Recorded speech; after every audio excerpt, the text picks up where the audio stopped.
Welcome to Chapter 5. This is your first PowerPoint notes presentation on Chapter 5, dealing with electrons and quantum mechanics. And the dedicated, motivated students who use their textbook need to know that this particular presentation includes material from Section 1 of Chapter 5 and Section 3 of Chapter 5. So you may have to do a little bit of flipping around, but it'll be worth your effort. How did we get to this conversation of electrons in the atom?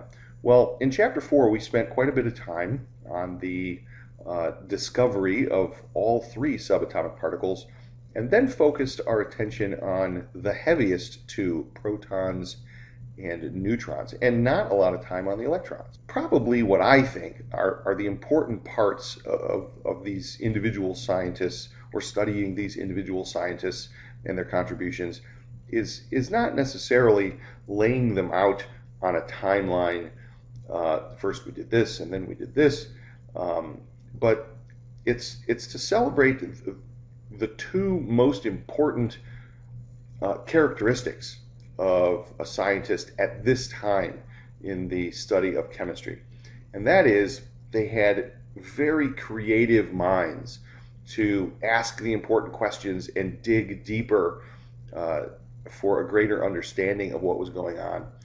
And then to stretch those ideas and push those ideas, or push science into a new frontier. The second important characteristic of scientists is that they were able to design their own experiments to test their ideas, and also to invent their own technology with which to do those experiments, to separate heavy isotopes from light isotopes of an atom, and to draw important conclusions from those experiments.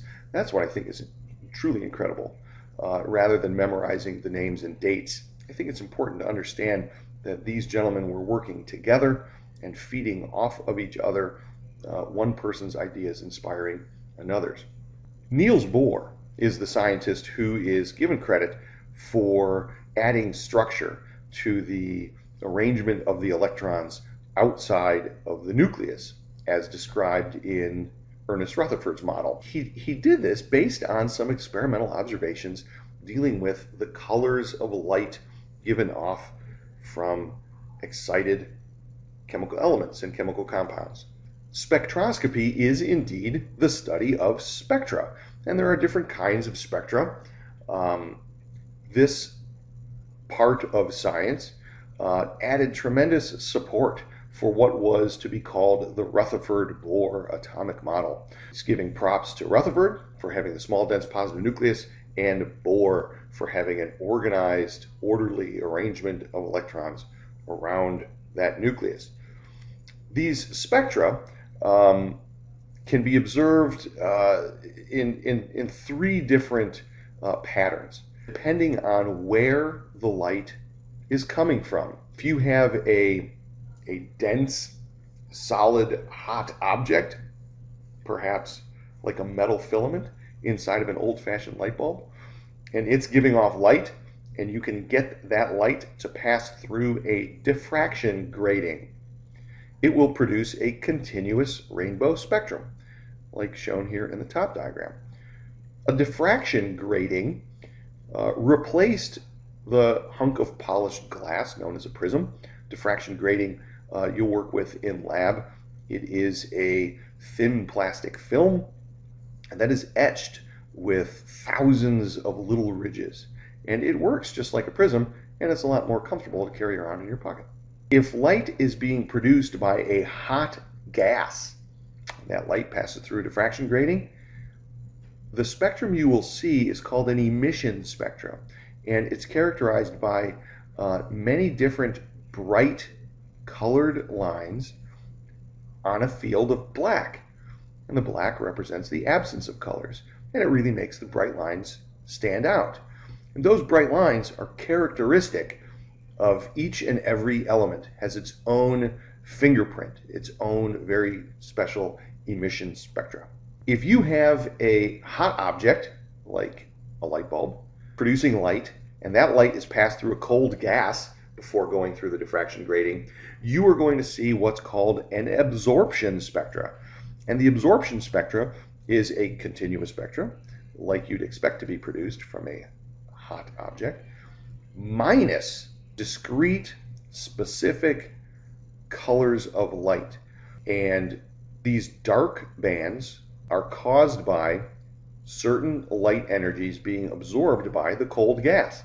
A dedicated, motivated student might notice an interesting relationship between the emission spectra of a particular gas and the absorption spectra of that same gas. And that same dedicated, motivated student might want to write about that in their Moodle journal or on their Foursquare and turn that into their teacher. But there are still problems for a young chemistry student. First of all, we don't know what light is. It turns out light is a form of energy, and that energy can do useful work, like make electrons jump around. It travels in waves with measurable wavelengths and frequencies.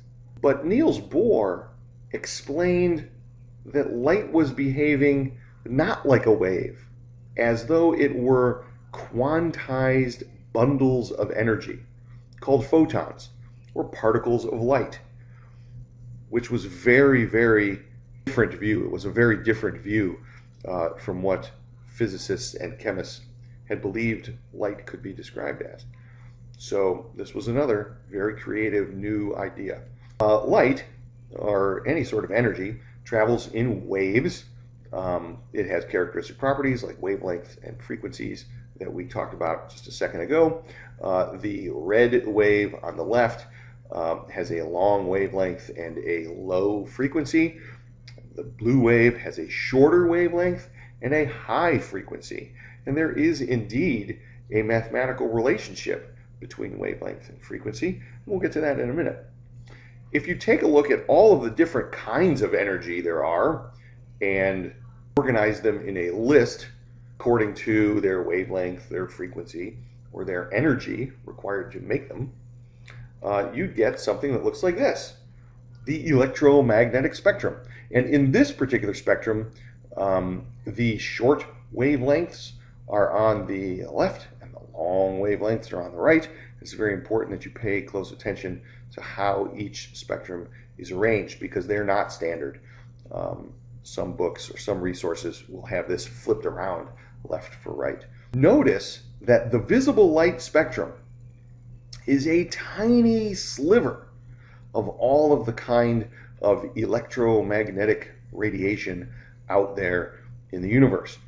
It just so happens that our eyeballs, one of our most important organs, our eyeballs are tuned to detect this kind of light. And so, unfortunately, we think that visible light is the most important part or the biggest part of the spectrum, and it is not. It's a small sliver. And there are other kinds of radiation out there, gamma rays, which are very, very low wavelength, very high frequency, very high in energy. The wave equation actually describes the relationship between wavelength and frequency. And you already heard me say that as wavelength increases, the frequency decreases. In that sort of relationship, the product of the two is a constant. And in the wave equation, the constant is the speed of light in a vacuum. Properly written, it is 2.998 times 10 to the 8th meters per second, although you can use 3.0 times 10 to the 8th meters per second. Let your calculator do the work you bought it for, and go ahead and call that 2.998 times 10 to the 8th meters per second. Wavelength is symbolized with a lambda. It's sort of an upside down Y. It's a Greek letter lambda, and it means wavelength. And it is a length. It's going to have the units of length. Could be meters, could be kilometers. And frequency is symbolized with an F. It's going to have units of hertz, which is actually 1 over seconds. It's a fraction. The unit is a fraction, 1 over seconds. And we just call that hertz. And if you multiply wavelength and frequency together, they are always going to be a constant. They will always equal the speed of light. If one variable increases, the other one has to decrease if their product is always the same number. And you'll get lots of opportunities to practice that.